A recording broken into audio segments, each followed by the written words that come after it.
Stoichiometry. Stoichiometry is a quantitative relationship between substances, either reactants or reactants and products. ስቶይኪዮሜትሪ ስንል ከሁለት ቃሎች የመጣ ነው። ስቶይ ኤንድ ሜትሪ ከሚሉ ቃሎች። ያ ማለት ምንድነው? በሪአክታንቶች መካከል ያለ መጠናዊ ግንኙነት ወይንም በሪአክታንትና በፕሮዳክት መካከል ያለ መጠናዊ ግንኙነት ወይንም በፕሮዳክትና በፕሮዳክት መካከል ያለ መጠናዊ ግንኙነት ማለታችን ነው። ስለዚህ ይህ ምንን ያመለክታል? የአንድ ሪአክታንት መጠን ቢሰጠኝ የሌላኛውን ሪአክታንት መጠን እንዴት ወስናለሁ?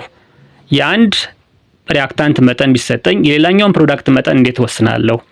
የአንድ ፕሮዳክት መጠን ቢሰጠኝ የሌላኛውን ፕሮዳክት ወይም ሪአክታንት እንዴት እንወስናለሁ ከሚለው ጋራ በቀጥታ የሚገናኝ ነው ማለት ነው። ይህን ለማድረግ ግን ምን ኮንሰርን መሆን አለበት? the law of conservation of mass must be obeyed። የመጠነቁስ ጥበቃ ሂደት የሚባለው ነገር በትክክል መሟላት አለበት። ይህ ማለት ምንድነው? the mass of reactant must be equals to the mass of product። የሪአክታንት ማስ እና የፕሮዳክት ማስ እኩል መሆን አለባቸው ማለት ነው። ይህ በሌላ ቋንቋ ምን ያስፈልጋል? ሁልጊዜም በስቶይኪዮሜትሪክ ካልኩሌሽን ባላንስድ የሆነ ኬሚካል ኢኩዌሽን ያስፈልገናል ማለት ነው። ይህ ሪአክሽን የሚከተሉትን ግዴታ መያዝ አለበት። ማስ ሪሌሽንሺፕን፣ ማስ ሞል ሪሌሽንሺፕን፣ ሞል ሪሌሽንሺፕን፣ ማስ ቮሊዩም ሪሌሽንሺፕን፣ ቮሊዩም ሪሌሽንሺፕን፣ ሊሚቲንግ ሪአክታንትን ኤንድ ፐርሰንቴጅ አክቹዋል ኤንድ ቲዮሬቲካል ይልድን ማዝ ይገባዋል ማለት ነው። ይሄንን ያዘ ነው ምን ምንለው? ስቶይኪዮሜትሪክ ካልኩሌሽን የምንለው ማለት ነው። የመጀመሪያውን ፖይንት እንይ። ማስ ሪሌሽንሺፕ ወይም ደግሞ ለመጀመሪያው ካልኩሌሽን ማስ ሪሌሽንሺፕን በማየት ለማንሳት ለመረዳት እንሞክር ማለት ነው። ማስ ሬሽዮ ሜተድ ወይም ደግሞ ማስ ሪሌሽንሺፕ ስንል ምን ማለታችን ነው ብለን እንመልከት። the mass of one substance is determined from the given mass of the other substances። የአንደኛው ሳብስታንስ ሪአክታንት ወይም ፕሮዳክት ማሱ ቢሰጠኝ የሌላኛውን ሳብስታንስ ሪአክታንት ወይንም ፕሮዳክት ማስ እንዴት ወስናለሁ ነው ትልቁ ነጥብ። ይሄንን ለማድረግ የሚያገለግሉ ስቴፖች አሉ። እነዚህን ስቴፖች ለማየት እንሞክር። የመጀመሪያው ራይት ዘ ባላንስድ ኬሚካል ኢኩዌሽን። ይሄ ስቶይኪዮሜትሪክ ላይ መቅረት የሌለበት ነው። ምን ማድረግ አለብን? የባላንስድ የሆነ ኬሚካል ኢኩዌሽን ማስቀመጥ ያስፈልገናል ማለት ነው። ስቴፕ 2 ፕሌስ ዘ ጊቨን ማስ አባቭ ዘ ኮረስፖንዲንግ ፎርሙላ። የትኛው ፎርሙላ ነው የትኛው ሪአክታንት ወይም ፕሮዳክት ነው ማሱ ሲሰጠኝ የሚለው እንለይና ከዛ አናቱ ላይ ማሱን እንጽፋለን ማለት ነው። and x above the formula of the substance whose mass is to be determined። ሌላኛው ደግሞ የሚወሰንለት አለ የተጠየቁት አለ። ከዛ ላይ በቫሪያብል x ወይም y ወይ z እንችላለን አናቱ ላይ እናስቀምጣለን ማለት ነው። ስቴፕ 3 ምን ይሆናል? write the total molar mass of the substance below the formula of each substance። ምን እናደርጋለን?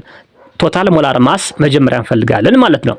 ቶታል ሞላር ማስ እኩል ይሆናል ኮኤፊሺየንት ሲባዛ ሞለኪውላር ማስ እናደርጋለን ማለት ነው። ሞለኪውላር ማስ ወይም ፎርሙላ ማስ ቅድም ዲፋይን አድርገናል። ስለዚህ ቶታል ሞላር ማስ እንፈልግና ታች ግርጌ ላይ እንጽፋለን ማለት ነው። ስቴፕ 4 ላይ ምን እናደርጋለን? ሴት አፕ ዘ ፕሮፖርሽን ማዘጋጀት ይሆናል። ምን እናደርጋለን? ጊቭን ማስ ሲካፈል ኢትስ ቶታል ሞላር ማስ እኩል ይሆናል ሪኳየርድ ማስ ሲካፈል ኢትስ ቶታል ሞላር ማስ እናደርጋለን ማለት ነው። ስቴፕ 5 ምን ይሆናል? ሶልቭ ፎር ዘ አንኖውን ማስ ኤክስ ክሪስ ክሮስ እናደርጋለን። ስለዚህ ምን ይሆናል ማለት ነው? ሪኳየርድ ማስ ወይንም ኤክስ እኩል ይሆናል ጊቭን ማስ ታይምስ ቶታል ሞላር ማስ ኦፍ ዘ ሪኳየርድ ዲቫይድድ ባይ ዘ ቶታል ሞላር ማስ ኦፍ ዘ ጊቭን ማስ ኦፍ ዘ ሳብስታንስ አርገን ኤክስ እናገኛለን ማለት ነው። በዚህ መሰረት መንሰራ ከሆነ ማስን በቀላሉ ዲፋይን እናደርጋለን ማለት ነው። ይሄን ለማየት የሚከተሉትን ኤግዛምፕሎች እናንሳ። ኤግዛምፕል how many grams of magnesium metal must be heated to produce 80 gram of magnesium oxide ብንባል ምን እናደርጋለን? መጀመሪያ ስራችን ባላንስድ የሆነ ኬሚካል ኢኩዌሽን መጻፍ ይሆናል ማለት ነው። 2mg plus O2 gives us 2mgO እንላለን። የተጠየቀው ምን ይሆናል? how many grams of magnesium የተባልነ ማግኒዚየም አናቱ ላይ ምን እናደርጋለን? x እናደርጋለን። ምን ይሆናል ማለት ነው?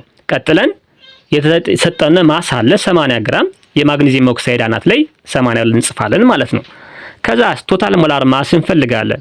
የማግኒዚየም ኮኤፊሺየንት 2 ነው። አቶሚክ ማሱ 4 ነው። 2 ሲባዛ በ4 48 እናገኛለን።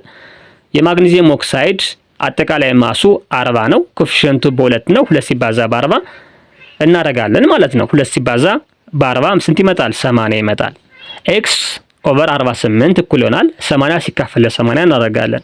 80 ሲካፈል ለ80 1 ይሆናል ማለት ነው። ኤክስ 48 ኤክስ ሲካፈል 48 እኩል ይሆናል 1 ክሪስ ክሮስ እናደርገው ኤክስ እኩል ይሆናል 1 ሲባዛ በ48። ስለዚህ 48 ግራም ኦፍ ማግኔዚየም ያስፈልጋል ማለት ነው። ምን ለማድረግ 80 ግራም የሚሆን ማግኔዚየም ኦክሳይድ ፕሮዲውስድ ለማድረግ ከፈለግነ ማለት ነው።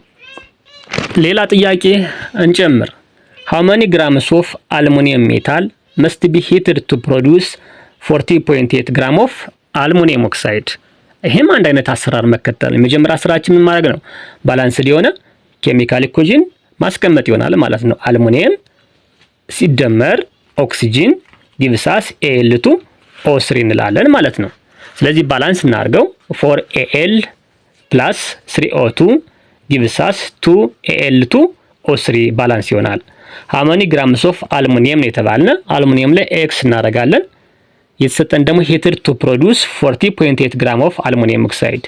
አሉሚኒየም ኦክሳይድ ምንድነው? 40.8 ሰጥቶናል ማለት ነው። ያን አናቱ ላይ እንጽፋለን። ቀጥለን ቶታል ሞላር ማስ እንውሰድ። ምን ያህል እናገኛለን? 27 አለ። የአሉሚኒየም ኮኤፊሺየንት 4 ነው። 4 ሲባዛ በምን ማድረግ ነው? በ27 ማድረግ ነው። 4 ሲባዛ በ27 7 ጊዜ 4 28 ይመጣልናል። 74 ጊዜ 2 8 108 ይመጣልናል ማለት ነው። ኤክስ ሲካፈል ለ108 እናደርጋለን እኩል ይሆናል 40.8 ሲካፈል ለአሉሚኒየም ኦክሳይድ ሞላር ማስ። ከዛ ኤክስን ለማግኘት ምን ማድረግ ነው? ኤክስ እኩል ይሆናል 40.8 ሲባዛ በ108 ሲካፈል ለአሉሚኒየም ኦክሳይድ ማስ አድርገን ምን ማግኘት እንችላለን? የአሉሚኒየም ማስ ምን ያህል ያስፈልጋል የሚለውን መወሰን እንችላለን ማለት ነው።